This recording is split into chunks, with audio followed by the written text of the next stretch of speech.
Bonjour, c'est Myriam, naturopathe pour enfants. Aujourd'hui, la vidéo que je voulais te faire, c'est une vidéo que j'ai intitulée «Je ne suis pas un parent robot». Tu vas comprendre où je veux en venir au fil de la vidéo. Dans notre rôle de parent, en fait, on s'impose énormément de choses. Je dois savoir bien faire à manger et avoir une maison bien rangée, par exemple. Une des choses qu'on peut s'imposer. Beaucoup de croyances. Si je fais du cododo avec mon enfant, bah, il dormira jamais seul. Beaucoup de protocoles. Un enfant doit bien se tenir à table. Sinon, ça veut dire que j'ai pas vraiment réussi mon éducation, quoi. Beaucoup de visions. Ce que pense mon enfant ne peut pas être juste. C'est un enfant, il est inférieur à moi. Beaucoup de manières d'agir et de réagir. Mon enfant, il doit simplement faire ce que je lui dis quand je le souhaite. Et beaucoup de manières de penser. Un bon parent ne s'énerve pas, ne crie pas et n'a pas de gestes maladroits. Je dois forcément être mauvais ou mauvaise pour penser que je ne veux plus voir mes enfants parce qu'ils m'énervent. Voilà, tu auras compris, on est dans une société où nous sommes jugés, pointés du doigt, peu importe ce que l'on fait. Alors, moi, je vais faire une petite aparté, je ne sais pas vraiment qui juge. Est-ce que c'est ma société qui me juge? Est-ce que c'est l'autre qui me juge? Est-ce que c'est moi qui me juge? Est-ce que c'est mon parent qui me juge? Moi, je l'ai appelé l'œil du Mordor parce que il est gros, il est partout, il voit tout, il juge tout.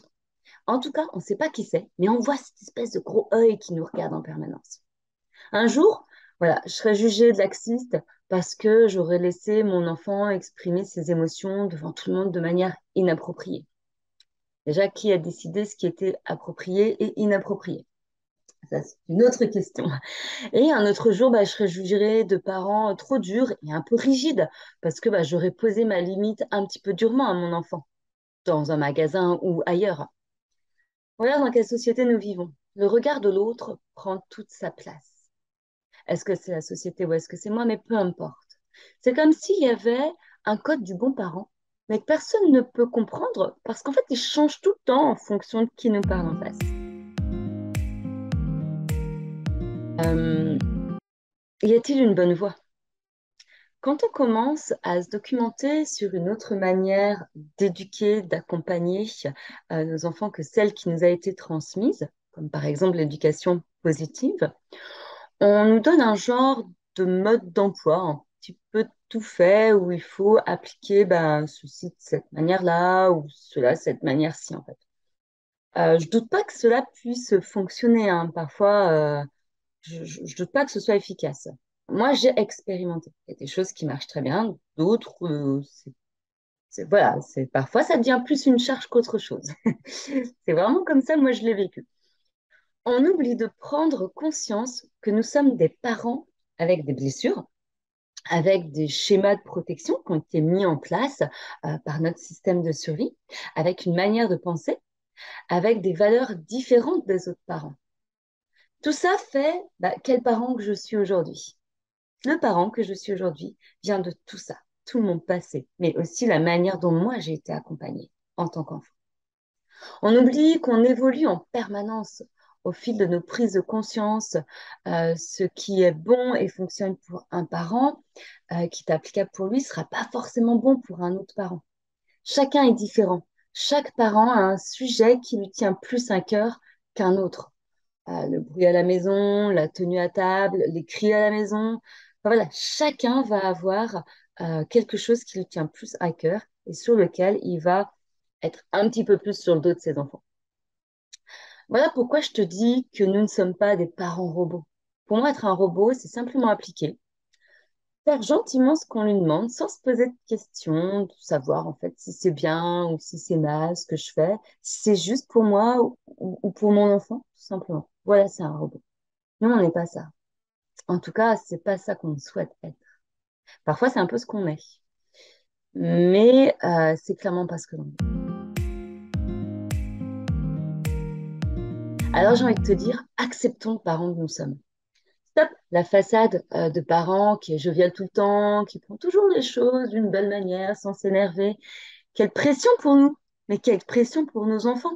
En fait, ils vont s'imaginer que c'est ça être adulte. s'imposer des choses qu'on n'a pas forcément envie de faire, avoir du mal à poser sa limite, à se faire respecter, se dépasser en permanence. On leur transmet inconsciemment cette image d'un parent parfait qui en fait un peu trop et qui finit par s'épuiser.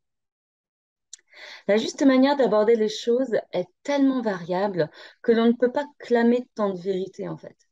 D'ailleurs, la vérité, c'est une notion surfaite. L'éducation reçue, les blessures qui en découlent et donc ce que mon système a mis en place pour me protéger, ma vision de la vie qui découle de tout ça, mes valeurs qui me tiennent à cœur également, notre manière de guider nos enfants tient compte de tout ça. Euh, En plus, notre manière de guider nos enfants nous amène justement parfois à la résolution de certaines blessures. Et clairement, bah, c'est pas confortable. C'est pas confortable pour nous, hein, c'est clair. Bien souvent, en fait, on commence par être plutôt dans le déni parce que, bah, en fait, le voir, bah, ça nous fait souffrir. Et puis finalement, on se rend compte qu'on réagit de façon un peu surdimensionnée à ce qui vient de se passer. Et c'est là où on peut se dire, mais pourquoi ça m'affecte autant? Et c'est là où bah, on ouvre la porte de l'évolution. Donc, stop la culpabilité, la stigmatisation de nous-mêmes. D'ailleurs, la culpabilité, moi, je me suis posé cette question parce que, bah, clairement, j'ai pas toujours été au clair avec la culpabilité. Encore aujourd'hui, elle vient me chercher. Mais en fait, ça sert à rien. Ça nous fait pas avancer. Voilà, je reconnais que c'est pas si simple, en fait, de pas culpabiliser. Apprenons à la transformer en moteur d'évolution plutôt que la stigmatisation de nous-mêmes. Se dire, bah là, si je culpabilise, c'est que quelque part, j'ai une manière d'avancer. Mais comment je peux faire? Et c'est que en observant enfin, cette situation, en essayant de chercher où est la voie d'amélioration, où là, justement, ma culpabilité va peut-être devenir un moteur.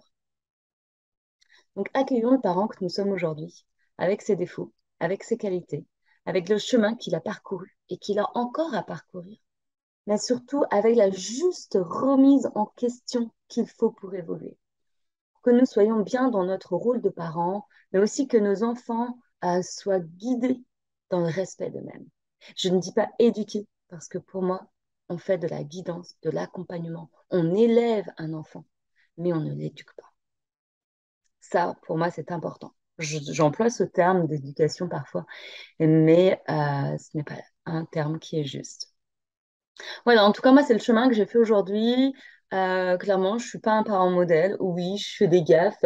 Oui, ça m'est même arrivé de taper mon enfant. Oui, et j'ai eu parfois la main qui a dérapé. Mais c'est aussi pour ça qu'on peut comprendre nos enfants quand ils dérapent également. J'espère que cet article sera, enfin, c'est pas un article, c'est une vidéo. Cette vidéo sera une aide pour toi. Euh, Est-ce que tu te retrouves dans ce que je dis? Dis-le moi en commentaire ou partage-moi simplement ton avis. Voilà. En tout cas, je te dis à bientôt pour une prochaine vidéo.